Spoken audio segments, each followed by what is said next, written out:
Hey guys, I'm your host Tara A. Devlin, and welcome to this week's episode of Kowabana, true Japanese scary stories from around the internet. My latest book, Kijo, Japan's Most Notorious Female Criminals, is now out. I spent much of last year hard at work on this book, so if you want to hear about some of the horrifying, bizarre, and often confusing crimes that some of Japan's most notorious female criminals have committed, do check it out.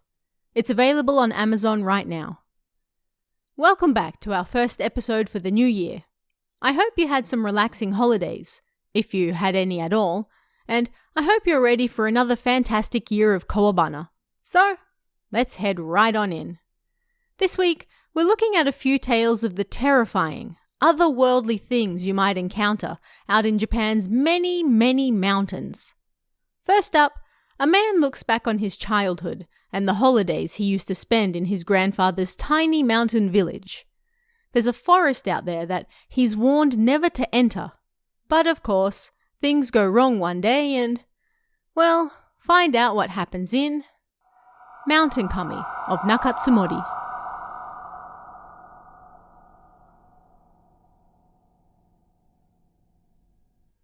This happened about 30 years ago, when I was still an elementary school student. I went to visit my grandfather's house at the time. Whenever it gets cold and things are about to freeze over, I always remembered it so vividly, like it happened just yesterday. Every summer and winter holidays, I went to stay with my grandfather on my father's side of the family.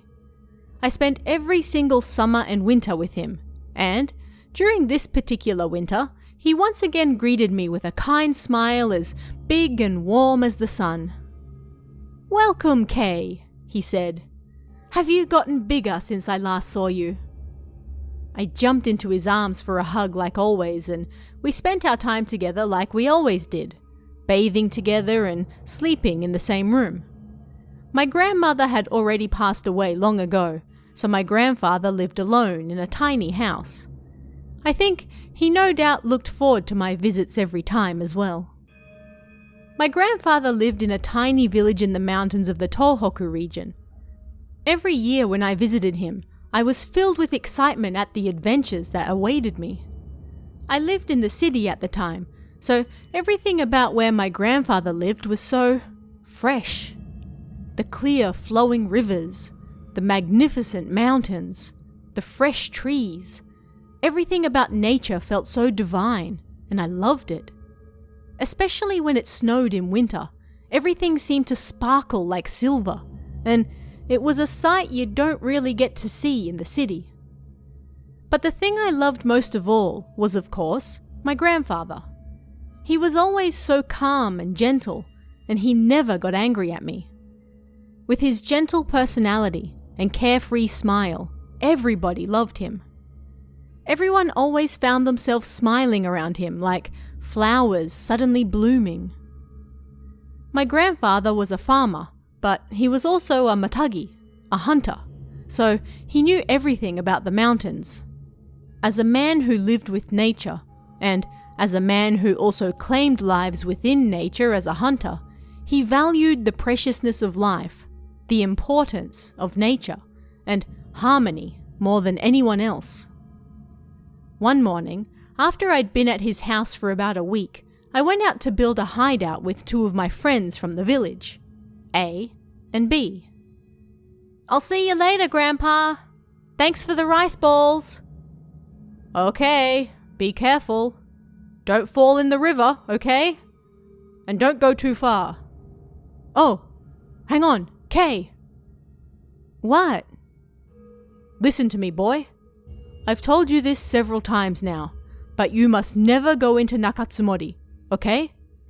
Not even we go near there. You hear me?" "Yeah, okay." "And the mountain has been playing up since this morning. The birds have been screeching, and the mountain itself is oddly quiet, but unsettled. I don't want to hassle you too much about it, but on days like this, you really shouldn't go too deep into the mountains, okay?" "Okay." On this particular day, it was bright and sunny, a rare change from the usual snowfall. But other than that, nothing else was different, and it was a regular morning. But having said that, I still didn't really understand what my grandfather told me. The Nakatsumori that he spoke of was a particular forest on the mountain, and he always told me that I must never, ever go there. The reason for that was because Nakatsumori was the mountain kami, and the forest there was sacred land dedicated to that mountain kami. So, no matter what, we must never go in there. There were all sorts of rumors about what might happen if you ran into the mountain kami. It might suck out your life force, or, on the other hand, give you more life energy, allowing you to live the rest of your life out in good health. My grandfather used to say that the mountain kami was the mountain itself, able to both give life and take it away. But at the end of the day, I wasn't a local, so I didn't even know where Nakatsumori was to begin with. I didn't know a single thing about it. At any rate, I met up with my friends. We arrived at the mountain, and then we started looking for a place to set up our hideout. "All right, where are we going to make it?" A said. "Well, it's our secret hideout, so we should go a little further in," B replied. "It's not gonna be much of a secret hideout if the grown-ups find it, you know," I said. We proceeded further into the mountain. After walking through the woods for about 30 minutes, we found the perfect open location, so we decided to build our secret hideout there, which was really nothing more than a snow hut.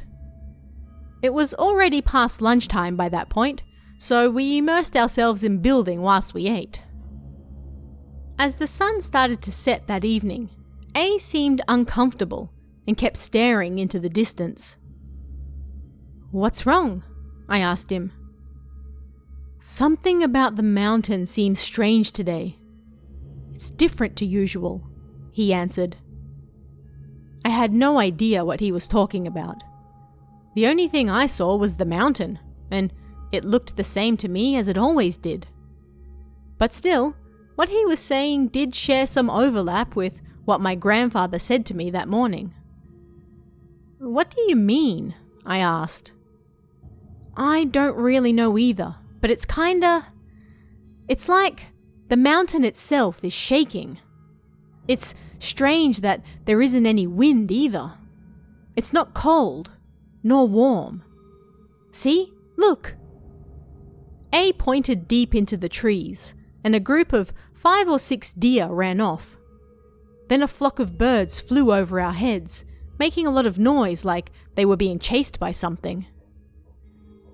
"The deer are supposed to be further up the mountain at this time of year, so why are they here?" B asked. "Were they running from a bear?" "If so, that's bad news for us too." "No, the hunters control this area so the bears never approach it," A replied. "Something really is wrong today. We should go home." "Yeah, I agree," B said. "Plus, it's getting late." I still wanted to hang out and play, but we decided to head home early. I still remember how uncomfortable I felt at that very moment. After walking for about 20 minutes, something about our surroundings seemed really strange. "Hey, did we come through this way?" B asked.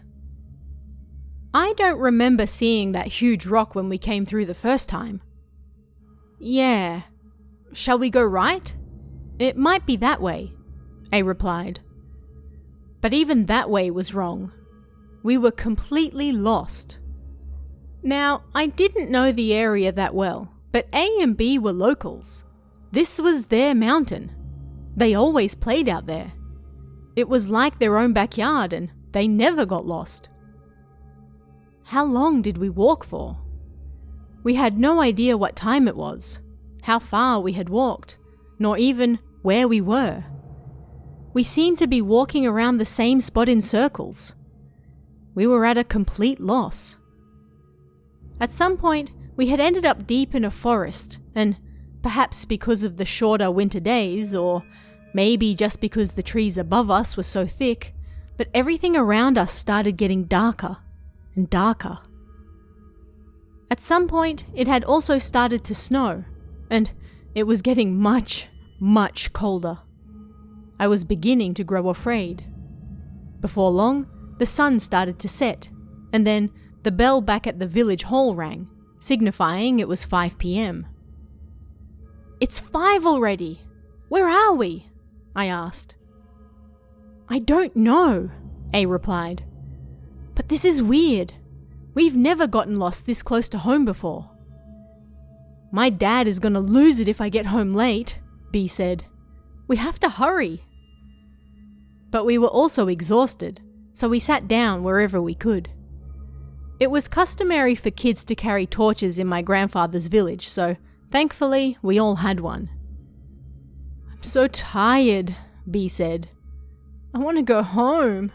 I'm hungry." "Hey, there's something over there," I said. I shone my torch ahead of us, and it landed on a large faded shrine gate. We nervously approached it, passed through, and then walked along the rough stone pavement to what looked like a small shrine building. There were offerings of rice and water, probably sake, in front of it. On either side of the building was something that looked like a stupa covered in kanji. We didn't know how to read what was written on there, but the moment A and B saw it, they looked at each other in astonishment. "No way. Does that mean this is Nakatsumori?" A said. "No, I've never been there and I don't even know where it is," B replied. "But I've never heard about a shrine like this on the mountain before." "Is Nakatsumori really that dangerous?" I asked. "Oh yeah, you're not from here," B said. "My father told me a story about it." "What?" "To put it simply, Nakatsumori is the mountain kami itself, or where the mountain kami lives, and it's somewhere the villagers must never enter." "I know that much," I said. "But anyway, this mountain kami has a real short temper, and if it discovers there are people in the forest, then it gets angry and it drags them away somewhere. The grown-ups called it being spirited away or cursed or something." "Somewhere? Where does it take them?" I asked. "I dunno," B replied. "But if you get spirited away, nobody will ever find you again, not even the grown-ups. Even they don't know where people are taken to." As he was speaking, something roared in the distance that I had most definitely never heard before. "What the hell was that?" B asked. "The mountain is shaking," A cried. The whole mountain started to shake. We got tossed around, unsure of what was going on, and we desperately tried to cling to the trees in the snow. The shaking lasted for maybe 2 or 3 minutes. When it finally subsided, everything went quiet, and we were wrapped in silence. We just sat there in a daze. "What was that just now?" A asked. "I dunno," I said. "An earthquake?" At that very moment, something whispered in my ear. "Get out. Get out. Get out." I couldn't tell if it was a man or a woman's voice. Hell, I couldn't even tell if the voice was by my ear. It sounded like it was right inside my head instead. But either way, it was a cold, awful voice. I still remember that exact moment, even now. I got goosebumps all over, and it was like time itself stopped for a moment. "Did you hear that just now?" A asked. Seemed it wasn't just me who heard it. The 3 of us looked at each other, and then ran as fast as we could. "Crap! This is Nakatsumori then! And that shaking was the mountain kami's curse! It's angry because we entered the forest! We gotta get out of here, or the mountain kami will kill us," B screamed.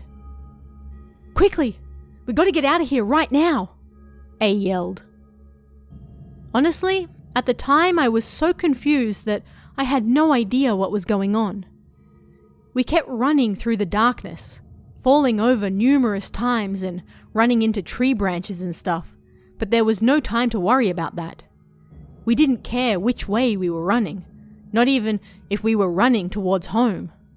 We just had to get away from that place. Finally, I stopped, out of breath, and tried to gulp in as much air as I could. I'd reached my limit and couldn't go any further. When I stood up and looked around, I couldn't see A nor B anywhere. But they were right beside me the whole time. On top of that, I'd dropped my torch somewhere, and so I broke down in tears. Where did the two of them go? I was so tired and mentally worn down that I couldn't even stay standing. I slumped against a nearby tree and sat down. Next thing I knew, the snowfall intensified and turned into a blizzard. The blowing snow clung to my body, mercilessly stealing my body heat. I could no longer feel my limbs, and my tiny body was completely exhausted. A sudden drowsiness came over me. I was done for, or so I thought. I suddenly heard footsteps coming from behind me. Slowly. Slowly. Yet for some reason, I could still clearly hear them, even in the violent blizzard.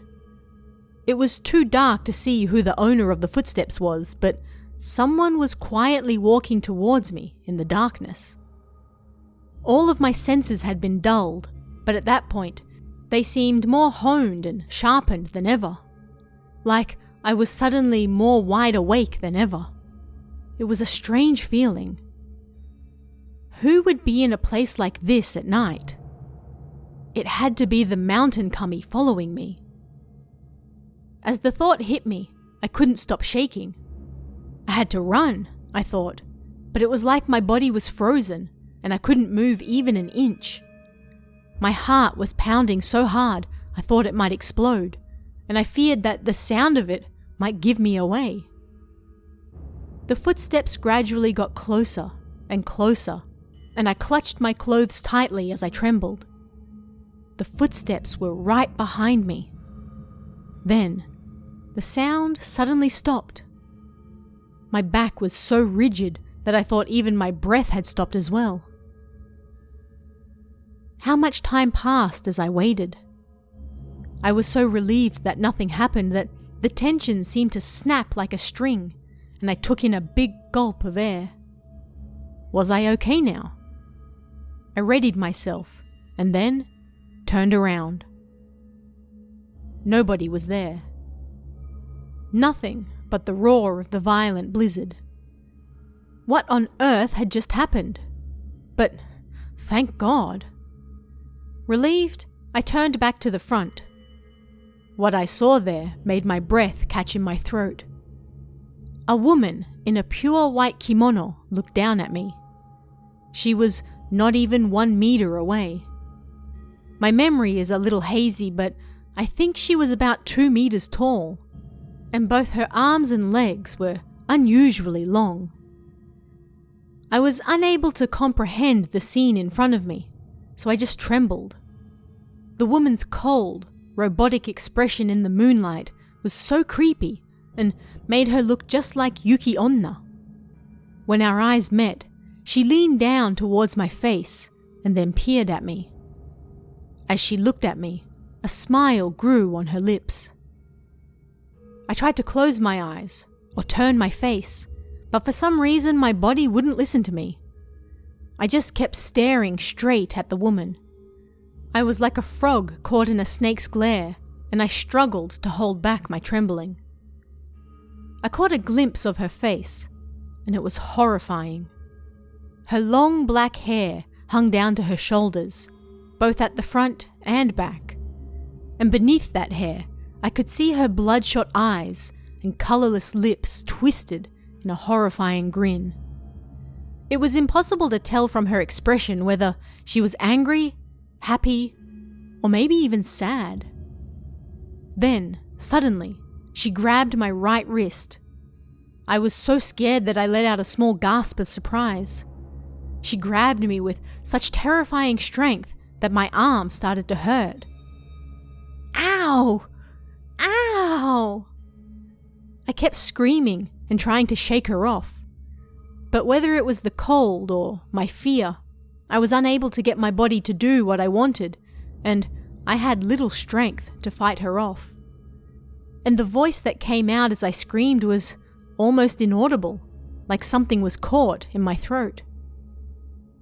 The woman dragged me away, her face still emotionless. I looked up at her as she pulled my arm, and her face looked terrifying as the moonlight lit it up, reflected off the snow. She was still smiling, and it seemed to be a happy smile when our eyes met. The mountain kami was dragging me off somewhere. That was what I thought as my consciousness started to fade away. But then I thought I heard my beloved grandfather's voice coming from somewhere. When I woke up, 2 days had passed. The first thing I saw was a familiar ceiling above me. I was lying on a bed in my grandfather's house. I had 0 strength. Had it all been just a dream? "He's awake! He's okay!" I was in a daze when I heard voices call out, and then footsteps run down the hall. I looked over, and several villagers were standing in the room. "Kay!" I turned in the direction of the voice calling my name, and my grandfather's wrinkly, smiling face greeted me. He pulled me into a hug. "Thank goodness, you're okay. Thank God you're okay," he said, and he stroked my cheeks as his eyes turned red. I had no idea what was going on, but the warmth of his touch made everything feel okay. Then, I suddenly noticed a strange sensation. I had no feeling in my right hand. Nervously, I removed my right arm from under the blanket and looked down at it. Everything from my wrist down was gone. It was covered in a bandage and there was no sign of my hand. That part where the woman had grabbed me was gone. Again, the horror of that night woke within me. Panicking, I started crying, unable to hold it in any longer. My grandfather and the other grown-ups there calmed me down, and then my grandfather explained to me slowly, bit by bit, what was going on. On that evening 2 days prior, my grandfather and the other villagers realized that we hadn't come home yet, so we must have been lost on the mountain. They quickly organized a search party, but then suddenly there was a strange roar, followed immediately by an earthquake. The telephone poles in the village fell down, a split opened in the nearby road, and the whole village was in an uproar. Then, to make matters worse, after the earthquake, there was a massive avalanche that came from where we were supposed to be on the mountain. 3 houses on the mountainside were crushed by the snow as it came down, and several people were either injured or killed. After that, a team of youths were going to set out to find us, but the blizzard grew even stronger, and so, to avoid a second disaster, they decided to put the search off until the next morning instead. Of course, considering the earthquake and blizzard, they thought our chances of survival were rather low, and they indeed found both A and B frozen to death in the same place. I was also on the verge of death myself, but they found me leaning unconscious against the shrine in Nakatsumori. Strangely, and luckily, the avalanche never touched the forest there. At any rate, it was a miracle that a child such as myself survived in those conditions. But by the time they found me, my right hand had gone necrotic from the frostbite, and so they had to cut it off. I got lost, found myself unknowingly in Nakatsumori. Then there was a sudden earthquake, a creepy voice, and a woman who dragged me off by the right hand. I told my grandfather everything that I could remember, stumbling through my words. Then he spoke to me in a whisper. "I see. So the mountain kami protected you then. The kami of this mountain controls both life and death here. The mountain kami is fickle and can both give us life and, on occasion, take it away. The kami helped you by dragging you into Nakatsumori, where the blizzard couldn't reach you. You would have died, but you managed to escape with only losing a hand. A and B, though, it truly is a pity." "Why did the kami save me?" I asked. "Why didn't it help A and B too?" "I don't know," he answered. "The mountain kami does what the mountain kami wants. I truly despair for those boys, but I don't think the kami didn't help them on purpose. It's just that sometimes man is no match for nature, you know? We are simply one small part of the living world, no different to deer, or bears, or bugs. The mountain kami doesn't treat us any differently just because we're human. But to lose those boys who had their whole futures ahead of them, it's truly a sad, sad thing." He then rubbed where my right hand was supposed to be in a sad manner. At the time, I didn't really understand what he meant. But as time passed after that accident, there seemed to be more and more problems between my grandfather and my parents, so I didn't see him as much. Then, during the first winter of university, he passed away. He was 96 years old. On the morning of the first snowfall in the village, a neighbor went to check on him and found him lying quietly and unmoving. He didn't appear to have been in pain, but rather died peacefully in his sleep. When I attended his funeral, I was speechless at how much he had changed. Then, sometime after his death, I visited his house for the first time in a decade or so. The village had merged with the nearby city, so the roads were now made of asphalt. There was a convenience store and such, and it was entirely different to the village I remembered. The mountain was also full of holes from development, and so those beautiful streams, forests, and trees were all gone. I was struck with a feeling of helplessness. Now that I'm older, I often look back on those days. I was too young then, but now that I'm older, I think I've come to understand a few things. On the day I got lost, I think my grandfather must have sensed that something was going to happen on the mountain. He had worked on that mountain as a hunter for many long years, so his 5 senses were finally attuned to it and any changes that might take place.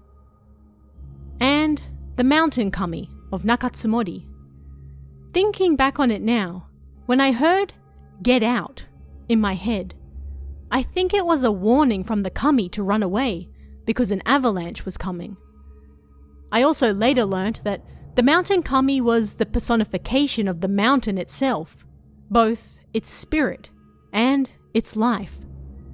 This kami rarely showed itself, but according to the legends, when it did, it appeared as either a woman, a white snake, or sometimes a white fox.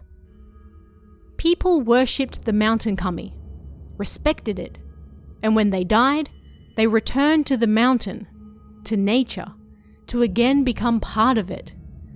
They nurtured new life on the mountain, and the cycle began once again. That mountain kami had long been revered, and even now they still hold a festival dedicated to it each and every year. Since long ago, people have lived with nature, and they grew to fear natural disasters and unfortunate accidents that might occur because of it. That's why they worshipped the mountain kami. They were also no doubt grateful for the bounty of life that came from the streams and mountains, and so they honored the mountain kami because of it. I don't think it was a dream or a misunderstanding that the mountain kami just happened to help me that time. Even now, as the life of that mountain, I'm sure the kami is still watching things. Sometimes it's as gentle as the spring weather, and sometimes as cruel as the cold bitterness of winter. It's strange to think that my grandfather is somewhere up on that mountain as well. I heard that Nakatsumori was developed, and the mountain kami's shrine was moved elsewhere. What must the kami think now, looking at what's happened to the mountain? I say, as I look down at my own smooth right hand. Our next story once again features a man looking back on his time as a child and something strange that happened at a mountain in his hometown. Children in the area are warned never to go near one particular mountain, even though it's not particularly big or scary. A group of friends decide to check it out one day and discover the terrifying reason why.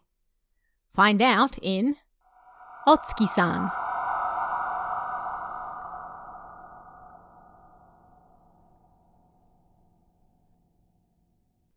It's already the height of summer, isn't it? Whenever this season comes around, I'm reminded of the past. In my hometown, there's this really small mountain amongst all the others. Like, it's really small. But for some reason, as a kid, we were told never to climb that mountain, even if we were with an adult. I asked my parents and teachers why, but they never answered me. There were numerous mountains, but that one alone was forbidden for children to climb. Not only that, but it was surrounded by numerous shrines as well, so naturally, I was curious about it. Most of the shrines were unmanned, but there was one with a priest who lived there. I have good memories of eating persimmons that the priest was drying on the shrine grounds. I think he knew about it, but that's a story for another time. Anyway, as you can probably guess from the fact that I took and ate the dried persimmons, when I was in elementary school, I was a bit of a brat. The more people tell you not to do something, the more you want to do it, right? It's one of the negative aspects of being human. So, I decided to go and visit that mountain with two of my friends. There was A, who I still hang out with quite a bit even though I've now moved away from there. He always took good care of me. Then there was B, who was a scaredy cat. It wasn't like I bullied him, but I probably dragged him around to do things he didn't want to do a lot of the time. So, the three of us decided to visit that mountain during the summer holidays. A was fully into it, but because B was always such a coward, he was curious but didn't really want to go. But in the end, seemed all three of us wanted to go for one reason or another. Then the day finally arrived. I told my parents that morning that I was going to the pool and then snuck out to meet my friends. Of course, I didn't have a swimsuit or towel in my bag because they would just get in the way. I left my bag as empty as I could. A was the same, but B brought the same stuff he took to swimming lessons with him. Just as we were about to set off, a problem arose. The road leading to the mountain was connected to the shrine that the priest lived in, although we didn't know whether it actually reached the top of the mountain or not. It was a long, straight, single road. But according to B, there was another road on the other side that led to an unmanned shrine. I guess his parents told him about it because he was such a scaredy cat and they figured he'd never go up there anyway. Hearing that, I had an idea. Children were forbidden from going up the mountain, and there was a good chance we might be found if we took the road by the shrine. So, we couldn't go that way. We could always turn back if it looked like we couldn't get through, and it was important to minimize the chances of other people finding us. We decided to head for the unmanned shrine and take the long way around. This road wasn't even paved, and it probably would have been better to call it an animal path more than anything else. We didn't realize this until we got there, of course. We made sure nobody was watching us, and then we snuck up the mountain. The path was only big enough for one grown-up to walk along at a time, but we were elementary school kids, so we had no problem with it. I went up first, followed by A, and then B. Suddenly, we saw a stag beetle when we looked at one of the trees next to the path. For us kids, the stag beetle was the symbol of coolness, and was undoubtedly the star of summer vacations as well. But sadly, the only thing we had with us were empty pool sets. Well, one still had its contents inside, and I felt bad about putting the beetle in an empty bag, so I said, "We'll come back for you tomorrow with an insect cage." And then we continued on our way. As we continued up the mountain, B would occasionally yell something in a strange voice and try to hurry A along, but considering that he was always scared of everything, we didn't pay much attention to him and kept walking towards the top of the mountain. We saw a small thunderhead when we first reached the mountain, and we realized it was getting closer as we started to descend. If we kept going, then we'd end up at that shrine the priest lived in. It wasn't like there was much up there, I thought, so I asked the other two if they wanted to go back the way we came. A agreed, but for some reason, B said that we should keep going forward. If we kept going forward, then someone would definitely find us, and if they found us, the adults would absolutely lose it, so A and I were against this idea. But still, B kept saying that he wanted to go forward, and before long, he started trembling. Suspicious, A asked him why, and B said he could feel eyes looking at him and hear strange noises. In other words, he meant that somebody was following us. Neither A nor I noticed anything, but B seemed to think that there was somebody right behind him. So, if we went back the way we came, then we would run into whoever this person was, and that was what scared him. We hadn't noticed anything at all, so we tried to convince him that he was just imagining things, but B wouldn't hear it. He was just scared, so I tried to take the lead and go back the way we came. For starters, if it was one of the grown-ups, they would have yelled at us before grabbing us. The path had already started going down to the shrine where the priest lived, so we'd have to go back up to reach the top of the mountain again. Just as I was about to turn back, I saw a figure on the road just ahead. Crap! One of the grown-ups had found us. Or so I thought and readied myself, but it seemed it wasn't that at all. The figure slowly approached us, getting closer bit by bit. And looking closer, I could see that it wasn't a person at all. It was a black shadow, but it wasn't just one. There were 3 of them, and they were all coming towards us. They seemed to be saying something to each other, but we were too far away to hear what. I completely froze on the spot. A and B realized shortly thereafter that they weren't human either, and both screamed and started running. I was frozen on the spot, but as soon as they ran off, I quickly ran down after them. On the way, B tripped and dropped his bag. I helped him up, but there was no time to pick up his bag. I looked behind us, and although we were running as fast as we could, there wasn't much distance between us and the shadows, so I started running downhill even faster. We continued all the way back down to the foot of the mountain, and the priest, who was sweeping the shrine grounds, looked at us in astonishment. We ran over to him, crying, and told him about the black shadows following us. He got really angry and then told us to get inside the shrine. He performed an exorcism with that ruffly stick they have. Then he read out something that sounded like an edict, while we were unable to leave the main hall for a while. After that, of course, my parents yelled at me and disciplined me so much that I cried.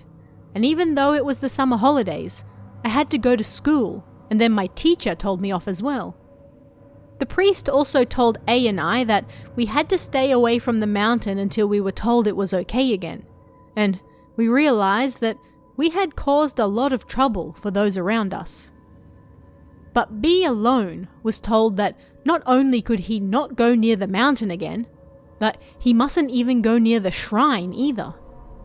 Since A and I weren't banned from the shrine, we heard about it the next day when we went to be cleansed, but the details went something like this. Several hundreds of years earlier, something unknown suddenly appeared in the area. Nobody knew if it was a local kami or something like that, and not even the priest knew what it was either. It looked just like those black shadows that we had seen. Whatever it was, it would sometimes follow people as they started climbing the mountain, keeping the same pace as them, and apparently, if it ever caught up to you, it would curse and then kill you. Because it followed people from behind, the grown-ups called it Otsuki-san, the escort, meaning that if you stopped on the mountain to take a break while Otsuki-san was there, then it would catch up to you and kill you. But that wasn't the end of the story. Otsuki-san apparently used to inhabit a larger mountain, but at some point it came to this one instead. When it was on the larger mountain, it caused some damage, but when it came to this smaller one, almost nobody ever stopped to take a rest because of the small size of it, so nobody was ever harmed. However, when a small child was playing on the mountain unawares one day, and then suddenly died, the cause was unknown, but likely, people realized that Otsuki-san had moved mountains, and so, in order to stop Otsuki-san from moving to another mountain and harming people again, several shrines were built that surrounded the mountain. And so, the reason that children were forbidden from climbing the mountain was that even though there was a single path that passed over, young children often weren't strong enough to traverse the mountain without stopping to rest somewhere. As a result, there was a good possibility that Otsuki-san would then catch up to them. And another simple reason was because a child had actually died. That was it. The reason A and I were told not to go near the mountain was because Otsuki-san doesn't usually speak, just follows from behind. But because we heard it saying something, we didn't just see it, we made an auditory connection as well. That meant our connection to it was stronger than most people, and it created a sort of link between us. If we ever went back to the mountain again, there was a good chance that Otsuki-san might possess us, and if we went to another mountain after that, Otsuki-san might move to that one instead. And the person who had the strongest link with Otsuki-san was, of course, B. B dropped his bag as we were running, and I remembered seeing it behind us when I helped pick him up. But after that, nobody ever found it. I only occasionally go back to my hometown now, and whenever we talk about what happened that time, we laugh about it. But in the end, we never really figured out exactly what those shadows were. As for B, the biggest scaredy cat of all, after that, he thought he might develop a fear of mountains. So now that he's in university, he decided to join the mountaineering club. Dude, you're not trying to take that shadow to another mountain, are you? A huge thank you and shout out to this week's Kami tier members, Baked Beans and Nocturne. It's thanks to your support, along with everyone else, that I'm able to keep doing this show, so thank you very much. Don't forget to pick up Kijo, Japan's most notorious female criminals, available on Amazon right now. And check out our newly revamped merchandise store at kowabana.store. And if you'd like to chat about this week's stories, come and join us in the Kowabana Discord. You can find that link in the description or on kowabana.net. You can also check out our Patreon at patreon.com/TaraADevlin for exclusive bonus stories and extras, or our YouTube channel at youtube.com/KowabanaJapan for all sorts of Japanese horror you won't find anywhere else. Thanks guys, stay safe, and I'll see you again next time for even more Kowabana, true Japanese scary stories from around the internet. Want even more scary stories? Head over to Kowabana.net for new translations every week. You can also join our Patreon for exclusive stories you won't find anywhere else. Head over to Kowabana.net now.